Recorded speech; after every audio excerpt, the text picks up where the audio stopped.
aluddewo nnyo ng'ajjanjaba abasiraamu baffe nga bali Makka ku Kaaba ebbanga ddene nnyo, ate n'otuzimbira n'eddwaliro lyaffe eriri wano mu Kalitunsi awo. Tukwebaza, weebale kujja. Maama waffe, hajati waffe omugole RDC ow'emukono, ate nga tulabaganako lwalilla olwa Katonda. Tetuli wano nti oba tuli mu byabufuzi, tetuli wano nti oba tuzze ku lwambaga, tetuli wano nti oba tuzze kulyamu kunywamu ng'ab'emikwano, naye tuli wano la ilaha illallah Muhammadun Rasulullah. Webazanga Allah tabaraka wa taala okubanga nti akutaddemu abo abasobola okubaawo lwalilla lwa Allah tabaraka wa taala. Kino nkikakasa bulungi nti mwenna abali wano enkuba n'obwetandika kati okutonnya nga y'amaanyi tewali ayinza kuseguka. Ekyo nkikakasa kubanga muli wano lwa la ilaha illallah Muhammadun Rasulullah. Tewali kisinga ekyo mukyebalizanga Allah tabaraka wa taala.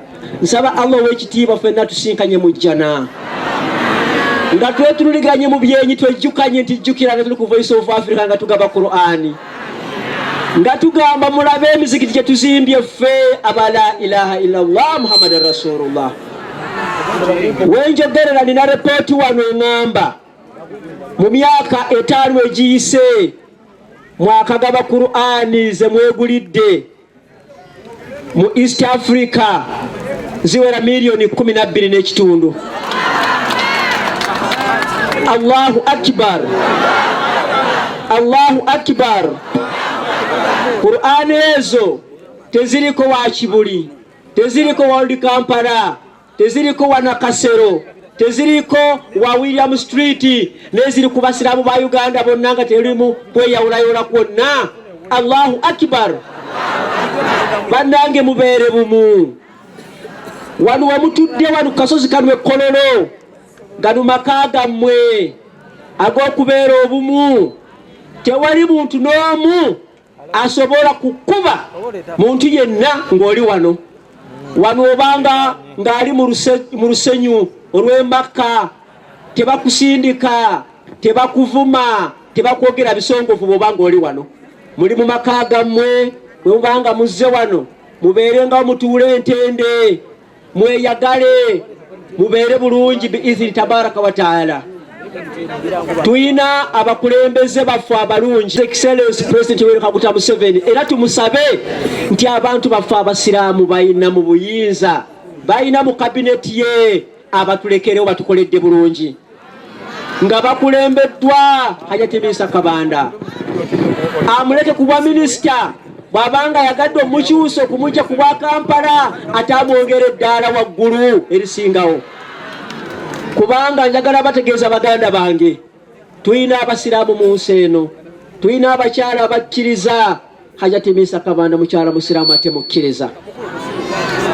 Tutambudde naye mu bifo bingi, naye ng'omulaba ayina imaani, alumirirwa obusiraamu, ayagala abantu bonna ab'eggwanga okutwalira awamu, tayawulayawula mu mawanga, tayawulayawula mu ddiini, ng'omulaba oyo omuntu Allah tabaraka wa taala gw'ayagala. N'olwekyo tusaba mukadde waffe His Excellency Yoweri Kaguta Museveni atulekera abantu baffe.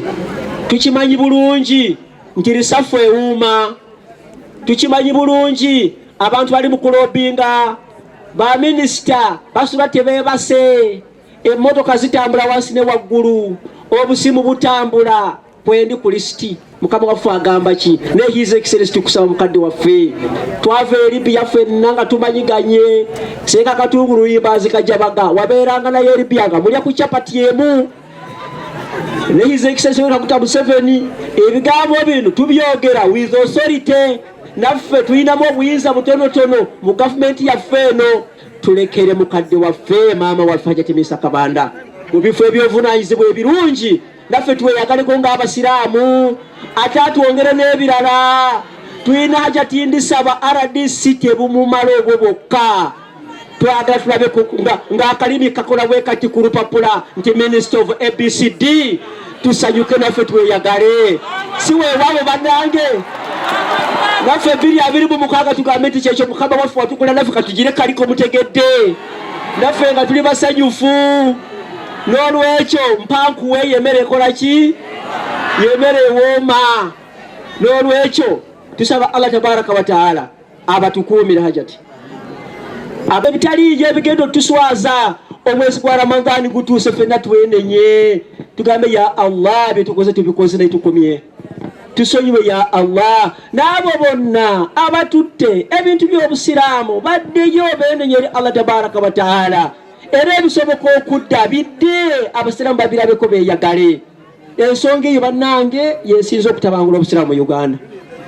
Ensonga eyo yolaba nti eriko Supreme Mufuti. Ensonga eyo yeretedde okulaba nti waliwo mufuti. Ensonga eyo lati ate waliwo mufuti omulala. Ensonga yeretedde ddala okutabangula Abasiraamu ba Uganda. Singa kinaaba kiteredde maama Minister tukusaba woyagala okulaba His Excellency President omulaba mugambe wobadde osanze Abasiraamu nga bakuŋŋaanye nga bali ku la ilaha illallah Muhammadur Rasulullah.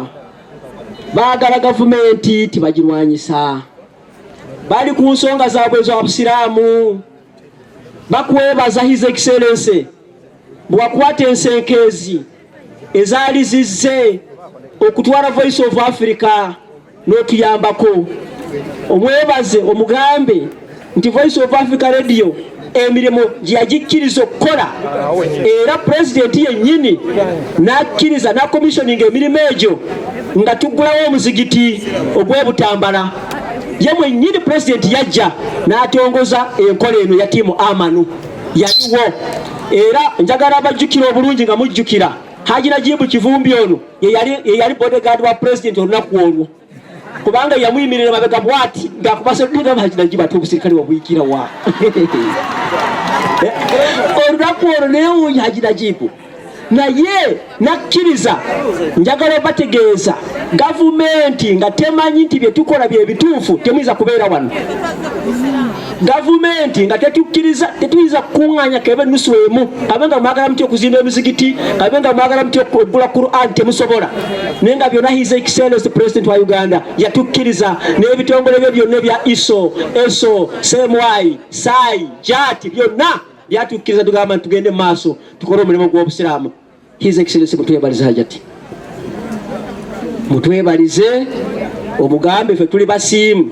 Omugambe okuva luyaggula omuzigiti gulo gw'Ebutambala twazimbayo emirala 5 kati wezezza emizigiti 9 nga gimaze okuzimbibwa girina obukulembeze obulungi tegirimu kwawula yawula oba wakibuli oba waawa mwenna musaala kubanga tewaliwo sente ezijja wano nga zino za Kibuli zino za Odi Kampala zonna zibeera wamu. Maama mutwebalize. Voice ebeewo, Najibu abeewo. Owa Greater Kampala tukiyita Kampala and the Metropolitan. Atwala Mukono District, atwala Wakiso District, atwala Kampala District, atwala n'Empigi District. Era ffenna ba RDC abana tureporting ewuwe ku nsonga zonna ez'enkulaakulana.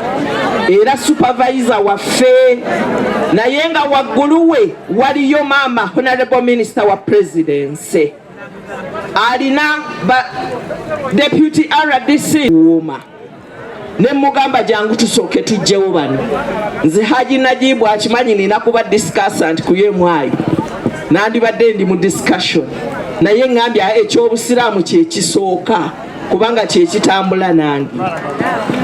Hajati MINSA Kabanda senga teyali Voice of Africa Radio okunzimba mu mwoyo osanga senga hijja yange tennaba naye bwe banyweza mu mwoyo nenda banga nakeerewa dda nensobola okubanga nange bampita Hajati banange olwaleero birthday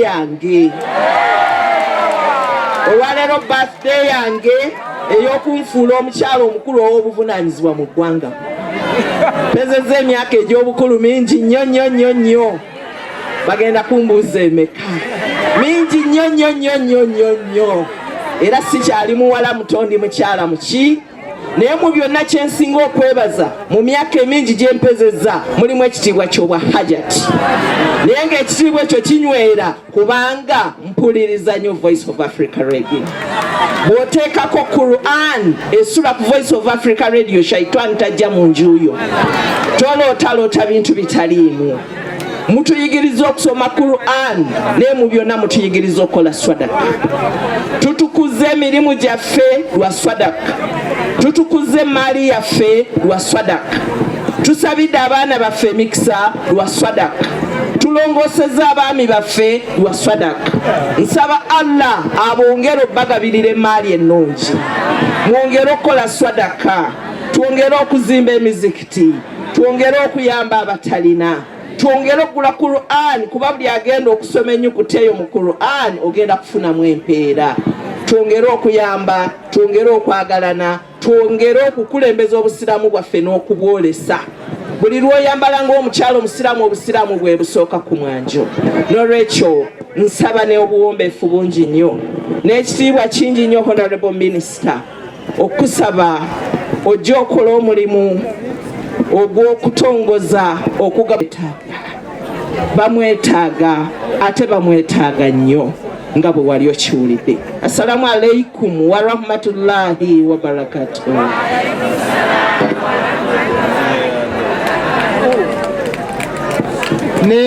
Ndi musanyufu nga Hajati MINSA Kabanda ate bwe ndaba nga muli wano bangi nnyo tulinganga abali mu Arafa era nze nange yeddwa gye babasabidde timutukeko mu Arafa mulabe ki ekibeera mu Arafa. Singa twongedde okusoma nja kusaba mukulu Najibu Sebo Haji Najibu nja kusaba tulete ku bakyala ba Aisha basomesa Islamic Banking ku radio kuno bayongere okugisomesa abakyala abasiraamu twongere okufuna ku ssente ezo. Mpozi ekirala ssente zetuwola abantu ng'eza PDM ng'ez'emiyoga abasiraamu muzifuna mutya. Omala okufuna ssente ezo yadde entono gwe bajja kujajinga nga owa Islamic Banking mukuzza amagoba. Mutuyite tubasomese tujja wano nze nja kujja wano ku Haji Najibu nja kusabayo omusomo wano nzije nsomese nzije n'aba PDM basomese nze n'ab'emiyoga basomese. Emiyoga gikulwa mwami Haruna Kasolo musajja musiraamu tava na kukaaba ajja abasomese. Gwe bw'otwala emiyoga ng'oli musiraamu ogenda kusasula otya ssente, bw'otwala PDM ng'oli musiraamu ogenda kusaba otya ssente. Waliwo n'ezazze endala ze bayita eza guro ng'ekigambo guro bwe kiri zo za bakyala bokka. Ezo ssente ozifuna n'oyongera mu bizinensi yo n'oyongera za bakyala bokka.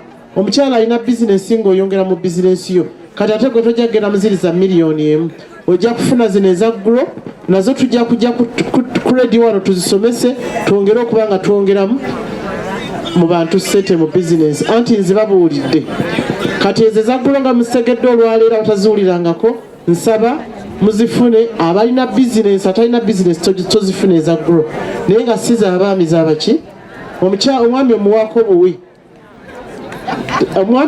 obuwi nga mukwano gwo naye ng'ezo zaffe z'abaki z'abakyala za mukaleega si za kameeza era omwami tagaana kuwa ate tebazibabbako.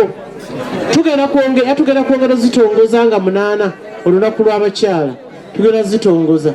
Pozi njagala n'obbabuulira kino nti Mufti Menke agenda kujja e Makerere nga 8 mbadde mbasaba mwe kati wakyali musajja ajja kutwala muwalawo nga tasomye era ajja kubuuza nti yasomyeko ki. Gwe muleka asome omusajja amuwasenga muyivu agende mu bizinensi y'omwana ate era tutandike n'okukolawo butonotono obusobola otuyamba ng'abasiraamu. Nze mbiraba Haji Najibu wali mu Church of Uganda nga bayisa abakyala mujje tutulemu wano, abaami mujje mutule wano, Mothers Union bikoze bitya ebyo Haji Najibu kati bye tukubanja otuyigirize bizinesi entonotono sobole okubanga naffe tubeerawo, oba gwakufumba kabalagala, oba gwakukola bagiya mu supermarket, oba gwakukola ki naye nga tumanyi nti at least tulinako wekikola ki wetuli, oba kufumba muwogo kumwokya kola kutya naye nga tulina nga tusobola okumutuna ne tufunamu ennusu. Ekyo kijja kutuyambako okukulakulanya obusiraamu. N'omukyala ali awaka kati mugenda kukyalira baana ku masomero, mugenda genda mu supermarket mugule obundaazi, mugenda gula mu supermarket mugule ebinyeebwa, mugule n'emberenge, ezo nazo bazisomesa mu masomero. Mugenda ogambe nti kuyiga binyeebwa, ngenda kufumba mberenge, ngenda kufumba obundaazi ne chapati byetwalira omwana. Niyo gamba omukyala kuliwo chapati za mitwalo 2, kuliwo obundaazi bwa mitwalo 2, ezo sente n'ozifulumya. Obwo bwe bwavu. Nze mbadde nsaba abakyala lwaki mbabeerako nnyo tubeere bayiiya. Nange singa mbabulira gye nvudde wange abadde si mulungi nnyo, naye nga nzize njiiya ne ntuuka kino kyenkola ki kyendimu. Haji Najibu era nze leero nja kulekawo akasente akatono akongera ku Qur'an eziraddamu ate okukola ki okugabibwa, sobole okuba nga ate mutandikirako insha Allah. Mbagaliza ekisiibo ekirungi ekijja tusobole okuba nga tusiiba bulungi ate ne Mungu atusonyiwe.